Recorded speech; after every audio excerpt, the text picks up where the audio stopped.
Tahukah anda bahawa Jalan Padang Johor atau Laluan Persekutuan 186 memainkan peranan yang sangat penting dalam sistem rangkaian jalan raya di negeri Perlis? Laluan ini lebih dikenali sebagai pintasan Kanga atau Kanga Bypass dan dibina bagi mengurangkan kesesakan lalu lintas di pusat bandar Kanga, terutama pada waktu puncak serta musim cuti.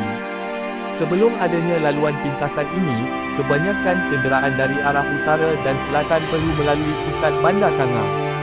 Keadaan tersebut menyebabkan aliran trafik menjadi perlahan, khususnya apabila bilangan kenderaan meningkat. Dengan adanya laluan persekutuan 186, pemandu kini mempunyai pilihan laluan yang lebih lancar tanpa perlu memasuki kawasan bandar yang sibuk.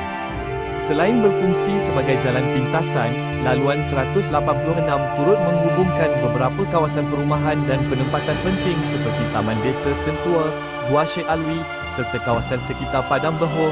Hubungan yang lebih baik ini memudahkan penduduk tempatan untuk bergerak ke tempat kerja, sekolah, pusat membeli belah dan pelbagai kemudahan awam dengan lebih cepat.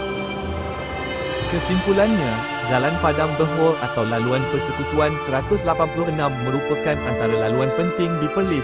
Peranannya sebagai pintasan utama Kanga bukan sahaja mengurangkan kesesakan trafik, malah meningkatkan hubungan antara kawasan, menyokong aktiviti ekonomi, mempercepat pergerakan logistik dan membantu menyediakan perjalanan yang lebih selamat kepada semua pengguna jalan raya.